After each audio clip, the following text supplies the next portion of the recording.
திருவண்ணாமலையில் குளிர்பானம் குடித்து சிறுமி உயிரிழந்த விவகாரத்தில் குளிர்பானத்தில் கலப்படம் இருப்பது தெரியவந்தால் உரிய நடவடிக்கை எடுக்கப்படும் என அமைச்சர் மா சுப்பிரமணியன் தெரிவித்திருக்கிறார்.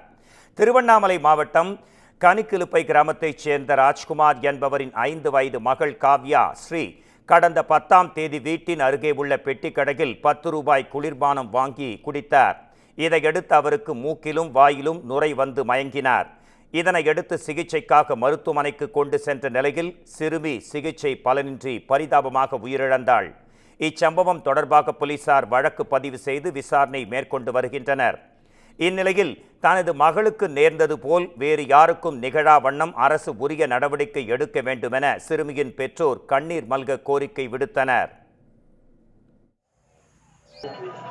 கூல்ட்ரிங்க்ஸ் வாங்கி குடிக்கிறேன்னு போய் குடிச்சு மூச்சு அடிச்சு மூக்கு வழியா கூல்ட்ரிங்க்ஸ் வாயில் நுரத்தள்ளி ஹாஸ்பிட்டல் இட்டுன்னு போன உடனே போயிடுச்சு. மூஞ்சிட்டு போயிடுச்சுன்னு சொல்லிட்டாங்க. என்ன பண்ணுறதுன்னு எனக்கு தெரியல. என் குழந்தைக்கு 5 வயசு தான் ஆனது. என்ன பண்ணுறதுன்னு எனக்கு தெரியல. அரசு குடிச்சதுனால என் குழந்தைக்கு ஆச்சு. இது மாதிரி எந்த குழந்தைக்கும் ஆகக்கூடாது. இதுக்கு தக்க நடவடிக்கை அரசாங்கம் ஏதாவது ஒரு முடிவு எடுக்கணும். அதனைத் தொடர்ந்து சென்னை நுங்கம்பாக்கத்தில் செய்தியாளர்களை சந்தித்த அவர் திருவண்ணாமலையில் குளிர்பானம் குடித்து சிறுமி உயிரிழந்த விவகாரத்தில் பானத்தின் மாதிரி சேகரிக்கப்பட்டுள்ளதாக கூறினார். மேலும் குளிர்பானத்தில் கலப்படம் இருப்பது தெரியவந்தால் உரிய நடவடிக்கை எடுக்கப்படும் என்றும் உணவு பாதுகாப்பு அதிகாரிகள் பல்வேறு நடவடிக்கைகளை மேற்கொண்டு வருவதாகவும் அவர் மேலும் குறிப்பிட்டார். இப்போ இந்த திருவண்ணாமலையில் நடைபெற்றிருக்கிற அந்த சம்பவம் குறித்து அறிந்து உடனடியாக திருவண்ணாமலை டிஓ இடத்தில் சொல்லியிருக்கிறோம். அந்த குளிர்பானம் குடித்து அதை ஒரு மாதிரி எடுத்து அனுப்பி உணவு அந்த பகுப்பாய்வு நிலையங்கள் தமிழ்நாட்டில் இந்த அரசு அமைந்ததற்கு பிறகு நடமாடும் பகுப்பாய்வு வாகனங்கள் இன்றைக்கு அனுமதிக்கப்பட்டு அவை எல்லா மாவட்டங்களிலும் சென்று கொண்டிருக்கிறது.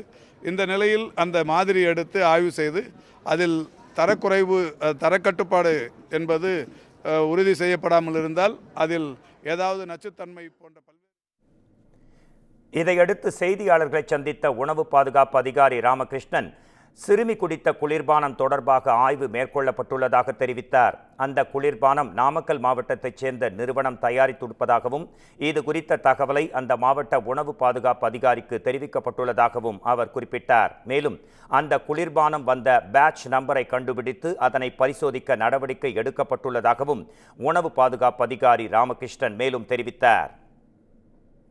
உணவு பாதுகாப்பு துறையோட பார்வையில் எப்படி இருக்குன்னா, அந்த கடைக்காரர் கிட்டத்தட்ட 30 பாட்டில்கள் பக்கத்தில் ஒரு காஞ்சிபுரம் அம்மன் கூல்ட்ரிங்க்ஸுங்கிற ஒரு கடையிலேருந்து வாங்கிட்டு வந்து விற்றுருக்காரு. இந்த போன வாரம் இது வரைக்கும் 29 பாட்டில் விற்றுருக்காரு.